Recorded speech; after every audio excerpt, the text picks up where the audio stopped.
1. Kẻ một đường thẳng sơn mỏng từ bi chủ, tức bi trắng, qua mép bi carré, tức bi đỏ. 2. Từ tâm bi chủ, kẻ một đường thẳng song song với đường thẳng này, tức đường thẳng màu đỏ. 3. Hướng đi của bi chủ, là hướng mũi tên của đường thẳng màu đỏ. 4.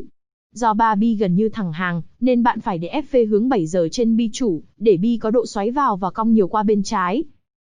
5. Dựng cây cơ nghiêng khoảng từ 70 đến 80 độ so với mặt bàn.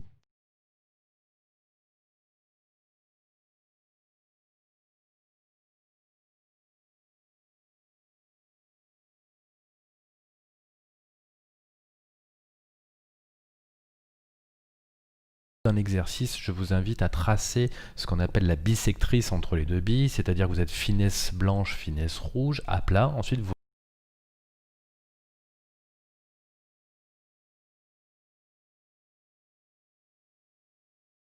montez l'ensemble et vous partez du centre de la bille. Une fois que vous êtes placé, vous appliquez l'effet dans la direction où vous souhaitez aller, en l'occurrence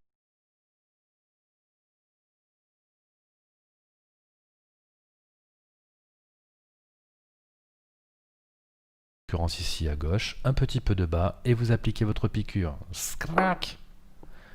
Ça, c'est fait.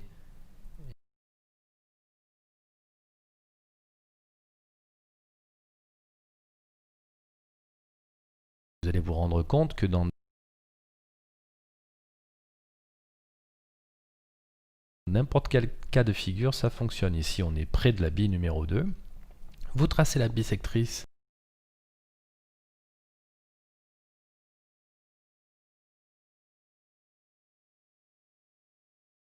entre les deux billes, vous partez du centre, vous appliquez votre effet, votre rétro.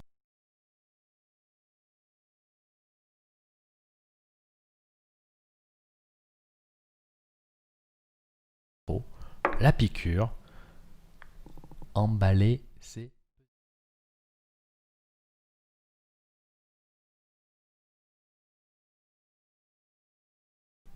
Et même si vous êtes très loin de l'ensemble,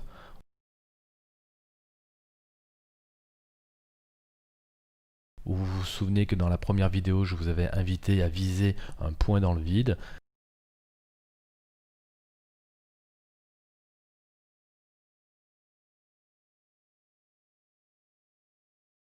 C'est à mon avis une erreur.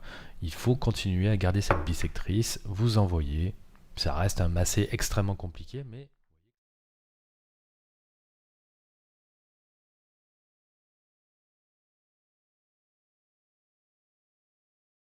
Một. Xác định hướng đi của bi chủ, là hướng mũi tên, của đường thẳng màu đỏ. 2. Do 3 trái bi không thẳng hàng, nên bi chủ không cần xoáy vào và cong qua trái quá nhiều. Do đó chỉ cần để F hướng 8 giờ trên bi chủ. 3. Dựng cây cơ nghiêng khoảng từ 50 đến 60 độ, so với mặt bàn. Ça a fonctionné ici, certes j'étais chanceux, et en étant extrêmement proche, évidemment que ça fonctionne très bien.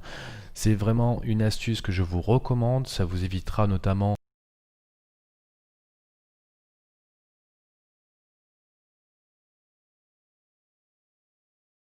soit d'arriver pleine bille sur la 2, soit de carrément rater la 2.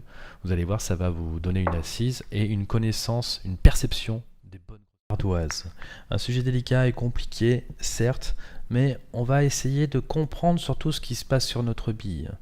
Quand je parle d'utilisation de l'ardoise, je veux dire, et là je me réfère au bouquin des plus grands, et ça il faut bien le comprendre. Ici par exemple, ici c'est un massé qui est très compliqué, je vais passer par-dessus, voilà. Il ne peut être efficace que si on envoie un bon coup de queue, quoi. Il faut envoyer des coups les gars.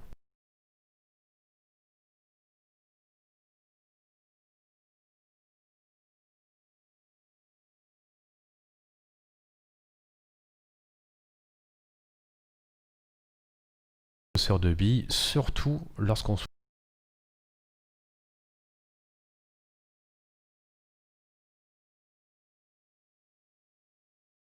surplombe l'ensemble sur un massé, l'effet redondant de la bille en plus nous pose énormément de problèmes de visée. Donc comment assurer de façon approximative encore une grosseur de bille sur la bille?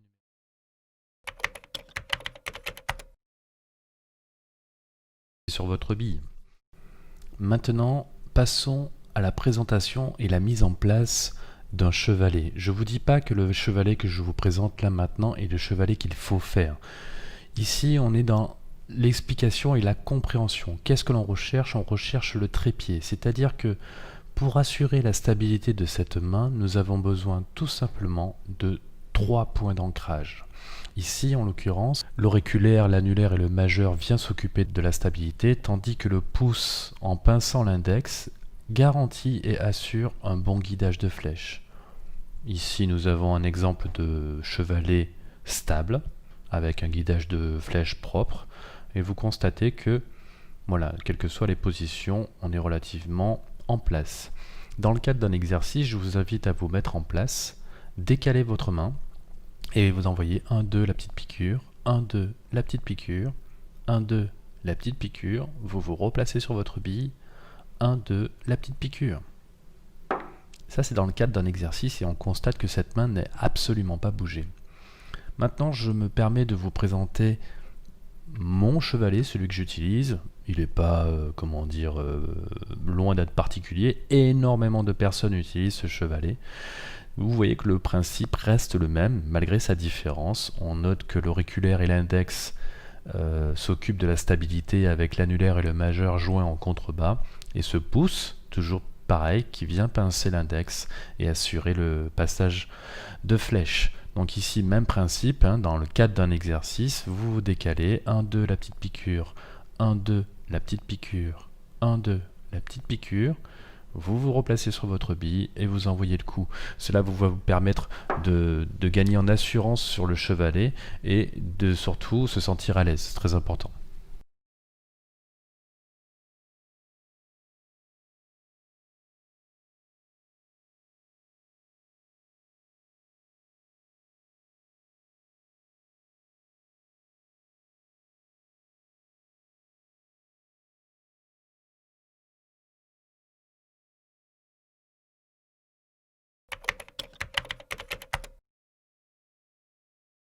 Dans les différentes positions de prise de fût, je recommande malgré tout de tenir ce fût avec le pouce et l'index et nous allons voir ensemble les conséquences de l'endroit où l'on saisit le fût. Si vous prenez beaucoup de fût, c'est-à-dire très haut, vous allez gagner en élan et en puissance.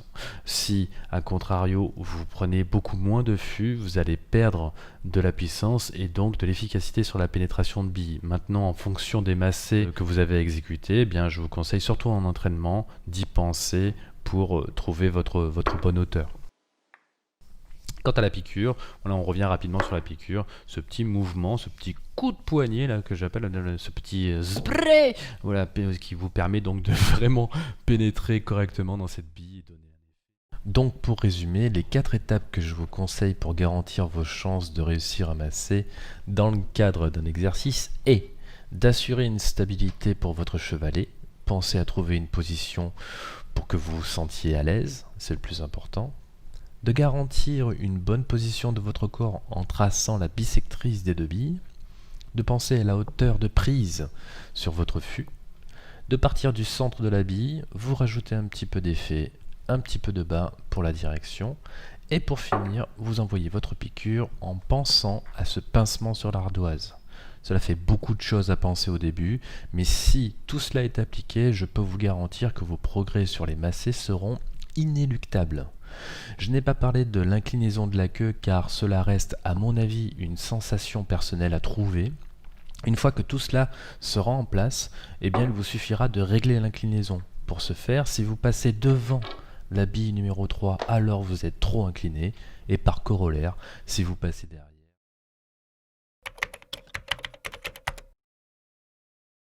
Immédiatement sur la présentation de 3 chevalets à proscrire immédiatement de votre esprit. Ça va comme vous n'avez aucune stabilité. Il y a également un deuxième chevalet que j'ai remarqué qui est beaucoup plus rare, lui, c'est carrément on boucle la visibilité sur l'impact de votre bille. C'est un coup qui est relativement difficile, pas la peine d'en rajouter. Dans les seules conditions où on boucle, c'est dans l'artistique où ils ont 45 cm de flèche. Ici, troisième cas où contrairement au précédent, il n'y a aucun guidage de flèche. Donc là, faute, tout simplement. car au moment où vous allez envoyer le coup de queue, vous allez faucher, partir dans tous les sens, ce qui va annihiler tout simplement l'effet